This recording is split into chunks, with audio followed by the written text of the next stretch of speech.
Rise and shine, Nick. It's a new day at Marbridge.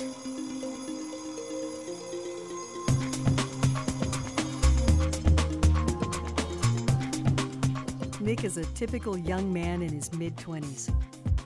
He shares a house with 3 roommates. He has a full social life and enjoys participating in sports. Today, he'll attend classes in the morning before leaving for work after lunch. For the past 3 years, Nick has been on a fast track toward building a successful life of his own. But it hasn't always been this way. At one time, Nick's opportunities for growth and progress seemed dim. Nicholas, he graduated in '06 from Grand Prairie High School. He got to wanting to do things on his own and stuff, and that just wasn't feasible. He just didn't have the opportunities that a lot of other kids had. He's got a sister. She's in law school. It's just different. Because when you have a normal child, you know what they can do. When you have a special ed child, you don't. Things are not available for kids like that, and that it's always a constant search. The biggest fear that I had is who's going to take care of him? Who's going to pray with him? Who's going to keep him when he's sick? I didn't have that.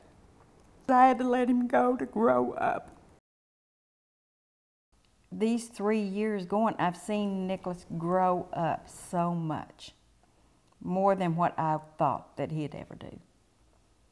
He's learned a lot more socializing with other kids, because used to he wouldn't do that. He was all by himself. Now he's trying to get to know him and get more friends than he's ever had, because he never had friends.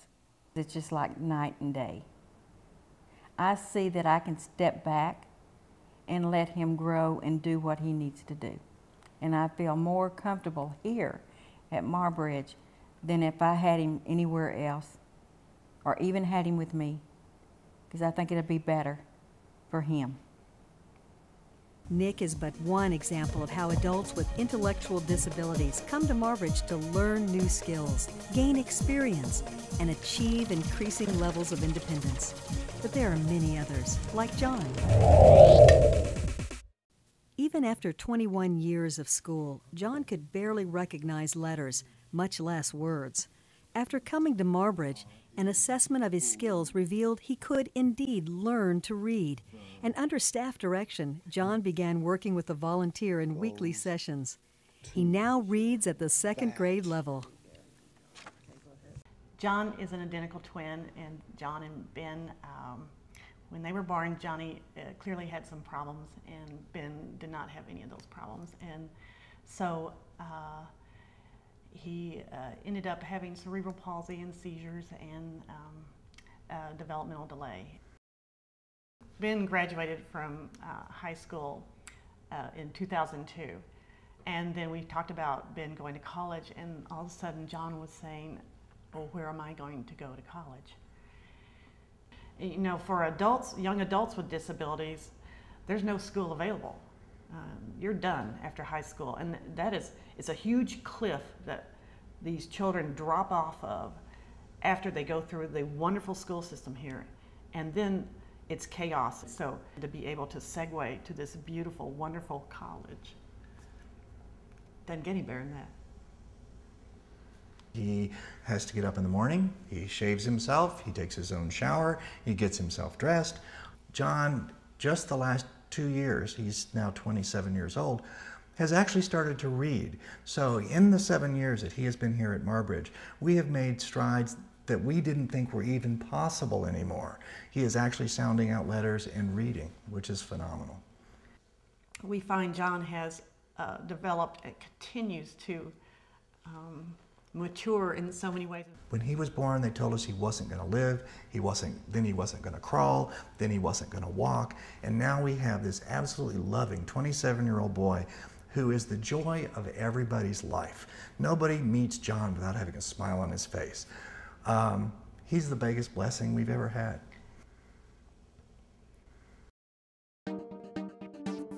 John's accomplishments demonstrate our commitment to ensure that each resident develops skills and abilities that enable them to reach their highest potential.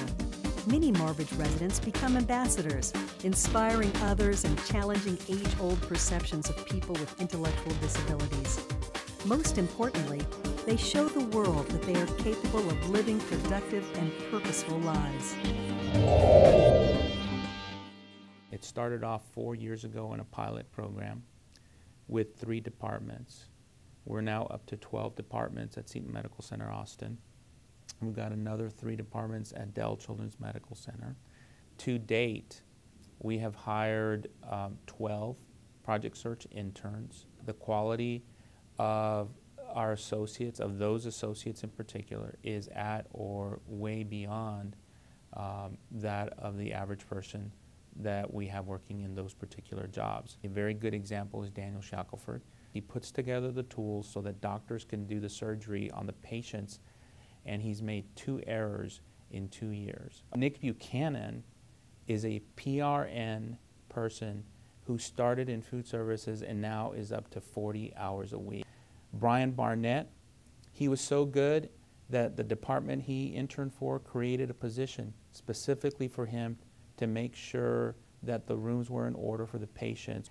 And Amy Cook works for us in our supply, purchasing, and distribution area. The first time we met her, she asked, "Why are you doing this?"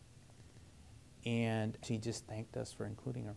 At the end of the day, we have a number of individuals whose stories are just as important and just as powerful as our own.